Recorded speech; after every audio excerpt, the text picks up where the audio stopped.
নমস্কার। আসরে সমবেত সাধু সুজন বৈষ্ণব মণ্ডলী, ভক্ত শ্রোতাগণ, সকলের চরণে রইল শত সহস্র প্রণাম।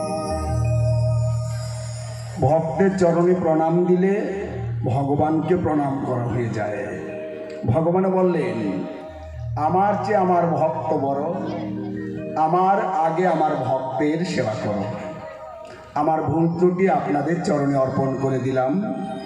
ভুলগুলি মার্জনা করে একটু আশীর্বাদ রাখবেন। দাঁড়িয়েছি যেন কিছু বলতে পারি। আজকে যার সঙ্গে আমার গান, স্বপ্না দাসী। আজকে উনি অভিনয় নারী, আসলেও নারী। আমাকে পুরুষের ভূমিকা দিয়ে খুব সুন্দর জিজ্ঞাসা রাখলো, পুরুষের বাহাদুরিটা কেন? পুরুষের কোনো বাহাদুরি নাই, সমস্ত নারীর কাছেই পাই।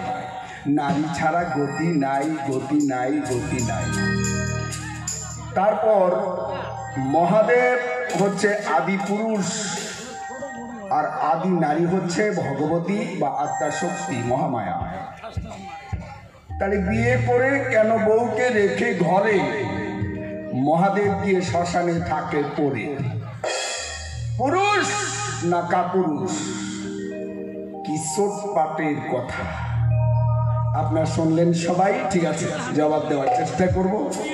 তবে হ্যাঁ, আসরে আমার মায়ের জাত, আমার বাবার জাত, আমি সবাইকে প্রণাম জানাই। আসরের মায়েরা বসে বসে শ্রবণ করবেন। লড়াইটা কিন্তু আমার স্বপ্না দাসীর সঙ্গে, স্বপ্না দাসীর সঙ্গে লড়াই। যা জিজ্ঞাসা করেছে জবাব দিব। আমি আবার যেন জবাবটা পাই, বাপের বেটির মতো জবাব দেওয়া চাই, নইলে কিন্তু তোমাকেও ছাড়াছাড়ি নাই। ঠিক আছে, দেখি।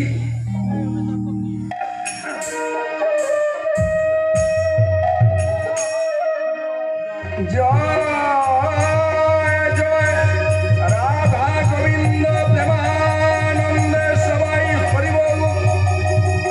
জয় জয় শিব শম্ভু প্রেমানন্দে সবাই হরি বল। আত্মা শক্তি মহামায়া প্রেমানন্দে সবাই হরি বল। আপন আপন পিতা মাতা প্রেমানন্দে সবাই হরি বল, হরি বল, হরি বল।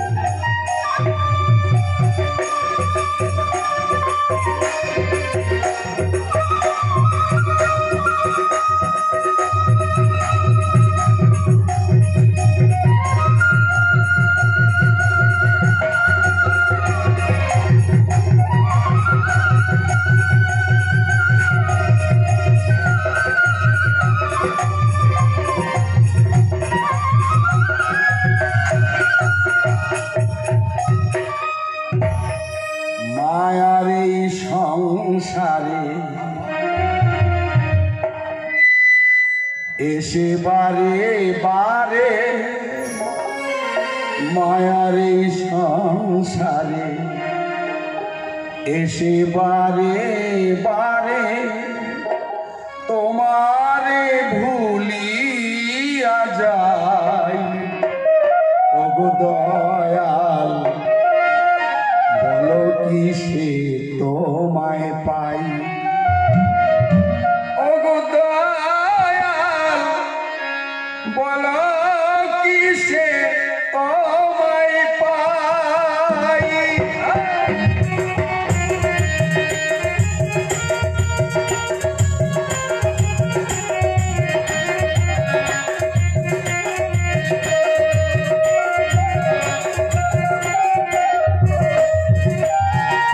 মায়ার সংসারে এসে বারে বারে তোমারে ভুলিয়া যায়।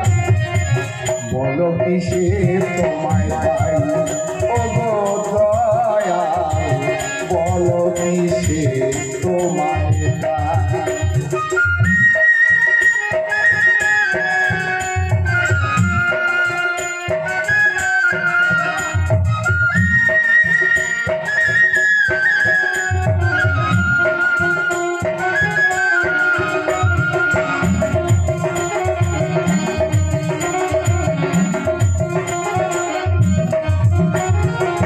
জননী জঠরে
কামিনী কাঞ্চনে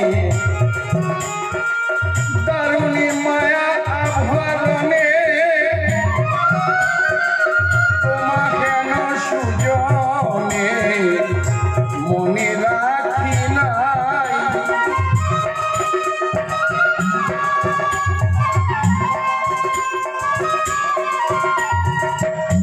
বলে রাধা মোহনে বাবুরানা চরণে বলে বাউলি রাধা মোহনে বাবুরানা চরণে নিদানে দিও আমায় ঠাই। ভূমিকাতে এখন আমি পুরুষ হইয়া দাঁড়াই, নারী আমায় যা জিজ্ঞাসা করেছে জবাব দিতে চাই।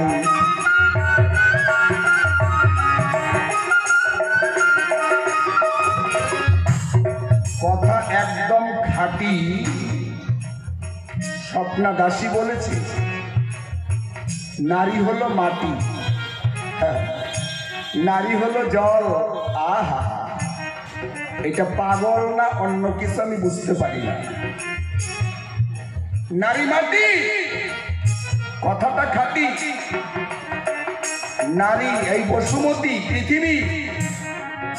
পৃথিবীর এক নাম হচ্ছে মেদিনী। আচ্ছা, মেদিনী নামটা কেন হলো? মধু আর কৈটব নামে দুইজন দৈত্য ছিল, মানে অসুর ছিল। মধু কৈটব নামে দৈত্য ছিল।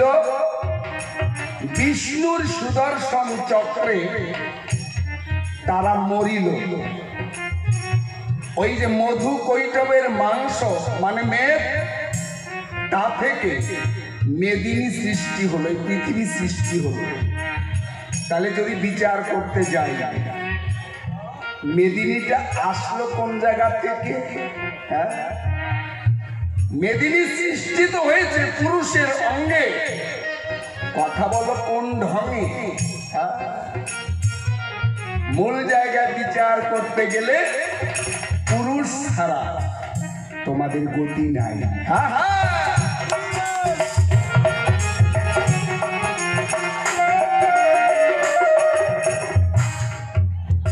যাই হোক, নারী ভালো, কিন্তু যদি বর্তমানে বিচার করি 1000-এর মধ্যে 2-1টা পুরুষ থাকে নারীর বাড়ি। ঘর জামাই 2-1টা যায়, 1000-এর মধ্যে একটা হয়তো ঘর জামাই যায়। আর ওই মায়েরাই তো বাবার কাছে যায়। তাহলে কার দরকার বেশি?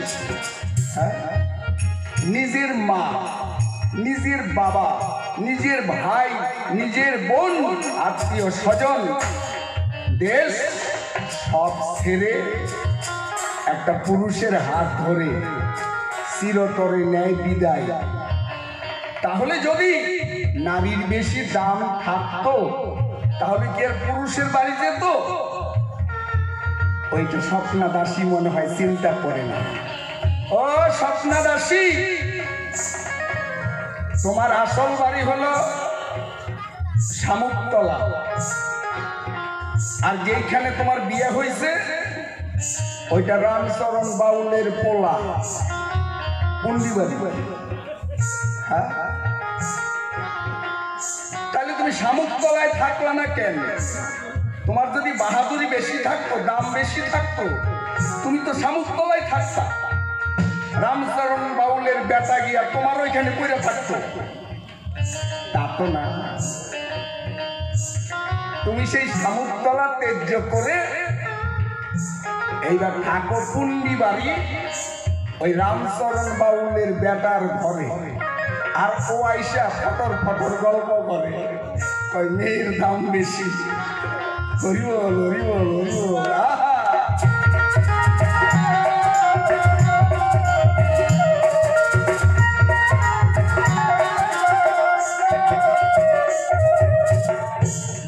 এবার বলছে জল, জল হচ্ছে নারী। হ্যাঁ, এই জলের মধ্যে গঙ্গা বিরাজ করে। আচ্ছা, গঙ্গার জন্ম কোথায়? গঙ্গার জন্ম হয়েছে গোবিন্দের পায়ে, গোবিন্দের চরণে গঙ্গার জন্ম হলো। তাহলে গঙ্গা কোন জায়গা থেকে এলো একটু চিন্তা করো ভালো। হরি বল।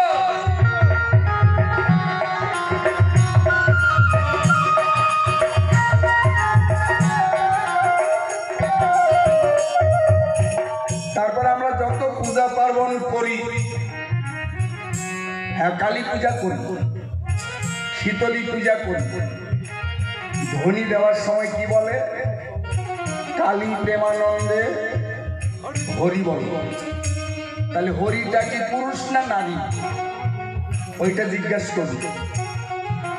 দুর্গা প্রেমানন্দে হরি বল, শীতলী প্রেমানন্দে হরি বল। যত মহিলা ঠাকুর আছে সব ঠাকুরের নামে ধ্বনি দিয়ে লাস্টে হরি। তাহলে হরি কি মা না বাবা? এটা তোমারে জিজ্ঞাসা করি। তাহলে কোন জায়গায় তোমার বাহাদুরি? হরি বল, হরি বল, হরি বল।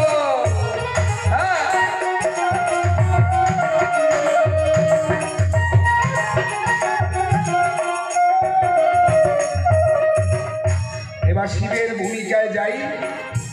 কেন শ্মশানে নিয়েছে ঠাই? তার আগে একটা কথা তো বলতেই চাই।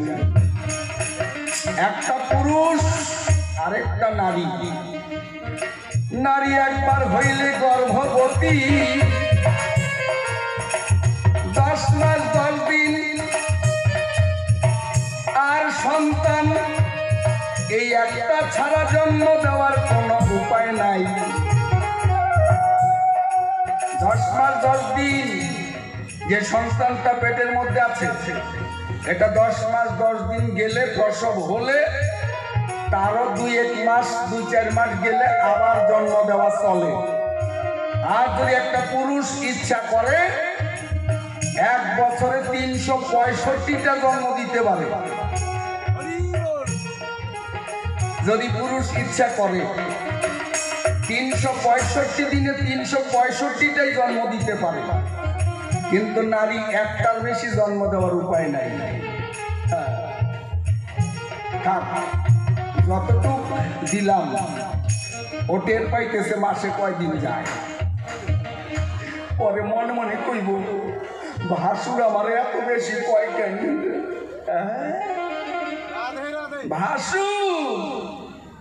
ভাসুর এই আসরের মধ্যে খাতির নাই।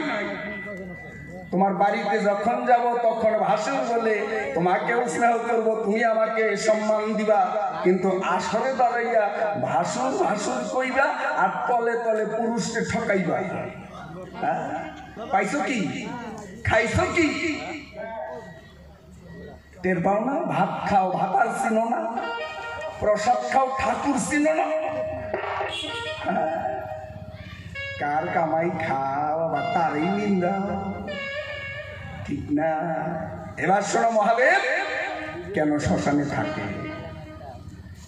যাবে যেদিন শ্মশান ঘাটে, হায় রে বাঁশের দোলা চোরে, হাতির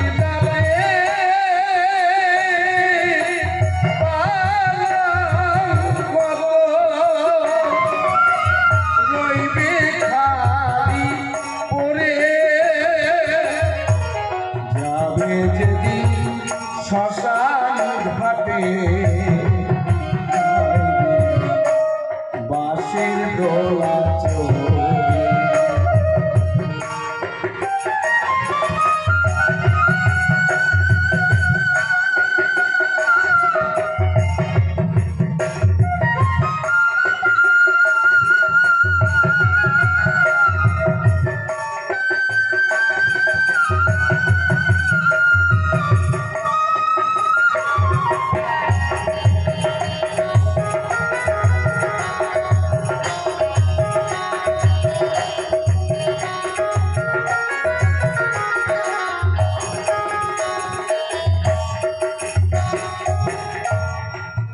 এবছর তৈরি করেছো একতলা, পরের বছর দোতলা, তারপরের বছর 5 তালা। আহা, যতবারে তালা ততবারে জ্বালা।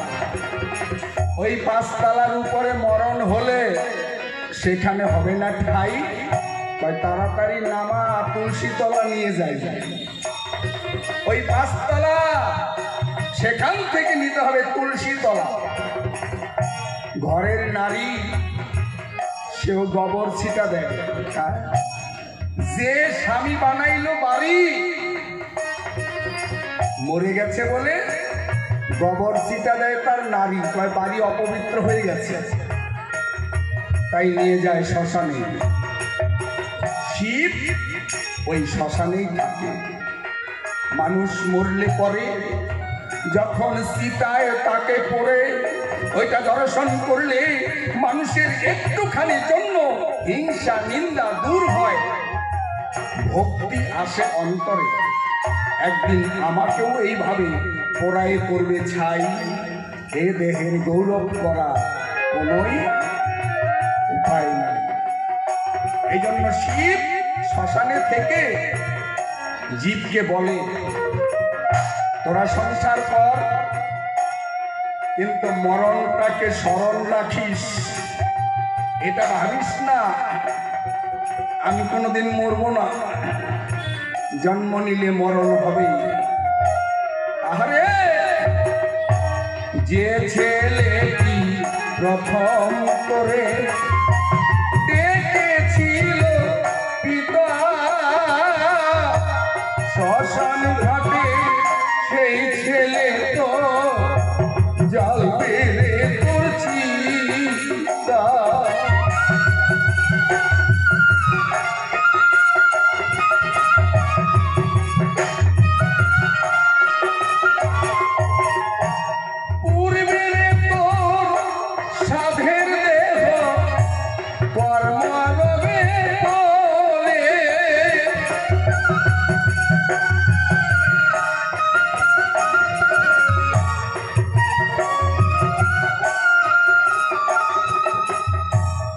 যাবি যেদিন শ্মশান ঘাটে, বাঁশের দোলা চড়ি। এবার যদি বলি শিব ঠাকুর কেন শ্মশানে যায়, এখানে একটু পেঁয়াজ দিয়ে কথা বললো। কি বিয়ে করে বউকে রেখে ঘরে শিব ঠাকুর গিয়ে থাকে শ্মশানে পড়ে, যাবে না কেন? ও স্বপ্নারাশি জবাব দেবে, যাবে না কেন? আমি তো জানি নারীর মায়া, নারীর মমতা, নারীর স্নেহ, নারীর প্রেম, নারীর ভালোবাসা, পুরুষের প্রতি নারীর টান, এটা যদি থাকে তাহলে কে আর চলে যায় শ্মশান? তুমি মনে হয় শিব ঠাকুরকে ভালোবাসো না? হ্যাঁ, এই জন্য শিব বাড়িতে থাকে না। আর একটা শত্রু যদি বাড়িতে থাকে, থাকা যায়। যেই বাড়িতে 4-5টা শত্রু, ওই বাড়িতে থাকা যায় না। কি শত্রু? শিব ভিখারি আর গৌরী রাজার কুমারী, দামি অলংকার, দামি শাড়ি। তাহলে ভিখারি আর দামি শাড়ি, এই যে আড়াল, এখান থেকে শুরু সারাসারি। শিবের বাহন গরু আর দুর্গার বাহন সিংহ। তাহলে সিংহ দেখলে পরে গরু তো পালায় ডরে। তাহলে গরু হচ্ছে শিবের ভক্ত। গরু যদি না থাকে শিব কেমন করে রয়? এই জন্যে আরো ছাড়াছাড়ি হয়, আরো শত্রু আছে। ওই যে কার্তিক, কার্তিকের বাহন হচ্ছে ময়ূর, আর শিবের অলংকার সাপ, শিবের মাথায় সাপ, গলায় সাপ, হাতে সাপ, কোমরে সাপ। ময়ূর দেখলে পরে সর্প পালায় ডরে। তাহলে শিবের বাহন গরু থাকে না, সর্প থাকে না। তারপরে গণেশের বাহন ইঁদুর। ওই শয়তানে শিবের ঝোলা মালা কাটে কুটুর কুটুর। এত শত্রু যদি এক বাড়িতে রয়, ওইটা তো জমের বাড়ি, থাকা সম্ভব নয়। এই জন্য শিব এগুলি ত্যাগ করে শ্মশানে গিয়ে থাকে পড়ে। অনেক ভালো।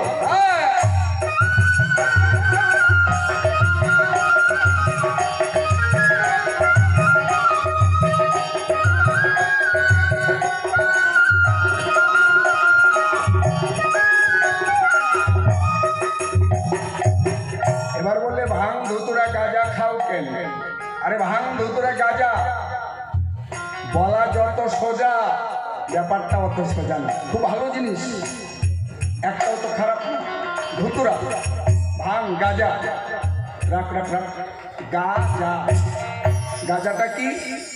আরে কৃষ্ণ নাম গা, গাইতে গাইতে বৃন্দাবনের দিকে যা। হরির নাম গা, গাইতে গাইতে নদিয়ার দিকে যা। জয় গুরু নাম গা, গাইতে গাইতে দেওঘরের দিকে যা। কালী নাম গা, গাইতে গাইতে কালীঘাটের দিকে যা। এই যে গা আর যা, এটা নাম হচ্ছে গাজা। এটা কি খারাপ? তো ভালো। ভাঙ। আর কত ঘুমিয়ে থাকবি, আর ঘুমিয়ে থাকিস না। এবার মায়া ঘুম ভাঙ, এটা ভাঙ। ধুতুরা, আরে মনের ময়লা ধুতুরা ধুয়ে ফেল, পরিষ্কার হয়ে যা। জামা কাপড় সাবান ছোটা দিয়ে পরিষ্কার করা যায়, আর মনে যদি ময়লা ধরে এটা পরিষ্কার করা যায় সাধু সঙ্গ করলে পরে, হরির নাম করলে পরে। এই জন্য মাঝে মাঝে সাধু সঙ্গ আর হরির নামের দরকার পড়ে। এই জন্য মহাদেব গাঁজা ভাঙ ধুতুরা খায়, মানে জীবকে এই কথাগুলি শোনায়। এবার তোমার প্রশ্নের জবাব শেষ। এবার তোমার কাছে আমি জানতে চাই, আচ্ছা বলো, জগৎকে শিক্ষা দেবে। আমি মনে করি তুমি একটা লক্ষ্মী ছাড়া, নইলে মা কালী কেমন করে স্বামীর বুকের উপরে দেয় পাড়া? বলে মায়েরা পারবেন আপনারা? আপনারা কেউ পারবেন স্বামীর বুকে পাড়া দেওয়ার জন্য? এটা জিজ্ঞাসা রইল। আদ্যাশক্তি মহামায়া, সে কি লক্ষ্মী ছাড়া, নইলে কোন আক্কেলে স্বামীর বুকে দিল পাড়া? একটা প্রশ্ন, এটার মধ্যে আরেকটু রইল। আচ্ছা, স্বামীর বুকে পাড়া দিয়ে আবার জিহ্বার মধ্যে কামড় দিয়ে, তারপরে আছে খাড়া। ওইদিকে সামনে কিন্তু গামলার মধ্যে খিচুড়ি মিষ্টান্ন লুচি পুরি ভরা, গামলার মধ্যে খিচুড়ি মিষ্টান্ন লুচি পুরি ভরা, আর আছে মায়ের জিহ্বার মধ্যে কামড় মারা। আচ্ছা, জিহ্বার মধ্যে কামড় মারা, তাহলে কেমন করে গামলার খিচুড়ি খায়? এটা জিজ্ঞাসা রইল, একটু জবাব দিও সবাই। তাহলে প্রশ্ন হয়ে গেল এক দুইটা। আরেকটা প্রশ্ন, আরেকটা প্রশ্ন কি? আচ্ছা, তুমি যে শিব আর দুর্গার পালা নিয়েছ, এইখানে আমি একটা তত্ত্ব জানতে চাই। দুর্গা, তোমার নাকি 4-5 জায়গায় বিয়ে হয়েছে। তাহলে একটা নারীর যদি 4-5 বার বিয়ে হয়, তারে আবার কেমন করে সতী নারী কয়? এটা একটু জানার বিষয়। একটা বিয়ে হলে সতী, 2 বিয়ে হলে তারে দ্বিচারিণী কয়। আর 3 জনের প্রতি যদি থাকে টান, শাস্ত্রে বলেছে ওটা 12 বনিতা সমান। তাহলে 5 জায়গায় বিয়ে হলে তারে কেমন করে সতী নারী বলে? 5 জায়গায় বিয়ে হইল তো দুর্গাকে কয় সতী। হরি বল। 1, স্বামীর বুকে দিয়ে পাড়া, জিহ্বার মধ্যে কামড় মারা, সামনে খিচুড়ি গামলাতে ভরা, কেমন করে খায়? জবাব দিও আমায়। আর 4-5 জায়গায় যে বিয়ে হলো, জানা থাকলে নামগুলি একটু বলো। এ পর্যন্তই থাক, এবার এসে আবার সুন্দর করে শোনাক।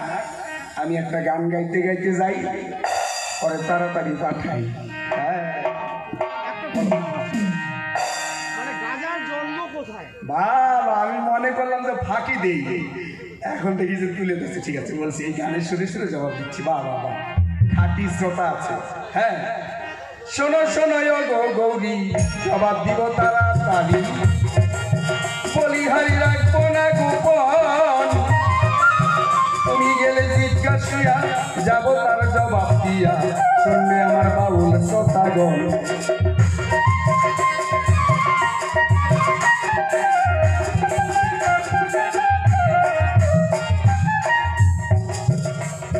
শিব ঠাকুরের একটা ভক্ত সাপ ছিল, ওই সাপের নাম ছিল উদয়নাথ। শিব কিন্তু আগে এই গাঁজা ভাঙ ধুতুরা এগুলি নেশা করতো না। শিব যখন নেশার দরকার হতো, ওই উদয়নাথকে ডাক দিত, উদয় আয়। উদয় চলে আসতো। শিব ঠাকুর জিহ্বাটা বের করে দিলে ওই জিহ্বার মধ্যে একটা সবল দিত, তাতে তার নেশা হতো, আর সাধনায় বসে সাধনা করতো হলে। কিন্তু একদিন গৌরী মনে মনে ভাবে, তাই সাপের কামড় খেয়ে যদি ভোলানাথ আমার মরে, এই ভয়ে সদায় আছে গৌরীর অন্তরে।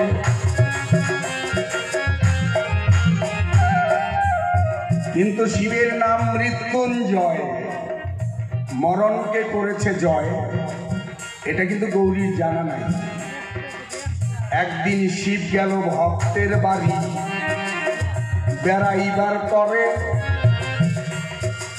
মা গৌরী সেদিন ছিল দেখো ঘরে, মনে মনে চিন্তা করে, আমি উদয়কে ডাকিব,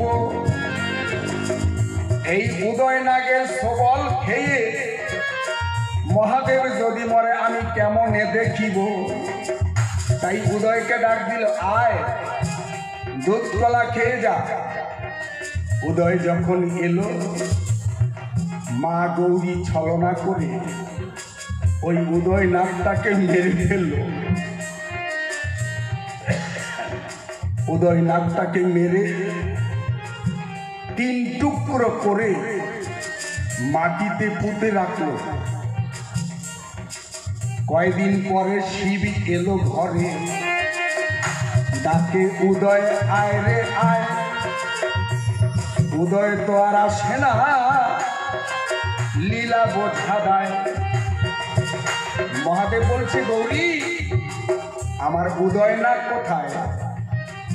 গৌরী কয়, ওগো ভোলা, আমি বলি তোমার বরাবরই,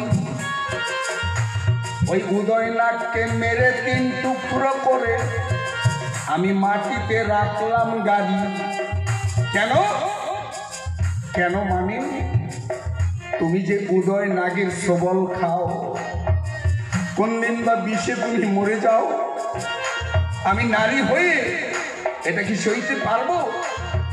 ভোলানাথ বলছে, গৌরী তুমি জানো না আমার নাম মৃত্যুঞ্জয়, আমি মরণকে করেছি জয়, আমার নাই মরণের ভয়। গৌরী বলছে, এটা তো আমার মনে ছিল না। মহাদেব খুব দুঃখ পেল। এবার মহাদেব বলছে, কোন জায়গায় তুমি মাটিতে পুঁতে রেখেছ? গৌরী দেখাই দিল। মহাদেব তার কুমণ্ডলের জল, কুমণ্ডলের জল মন্ত্রপুত করে ওই মাটিতে দিয়াছে ছিটাইয়া।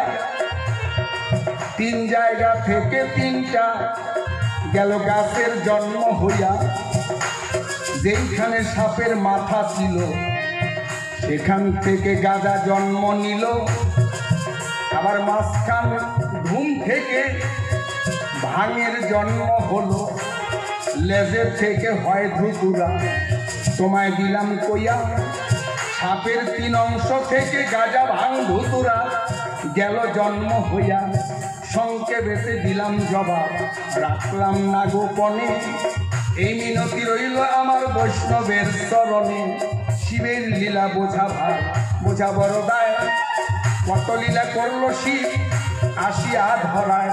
শিবের মতো সুন্দর জগতে কেউ নাই। শিবের মতো দয়াল বাবা আর বা কোথায় পাই।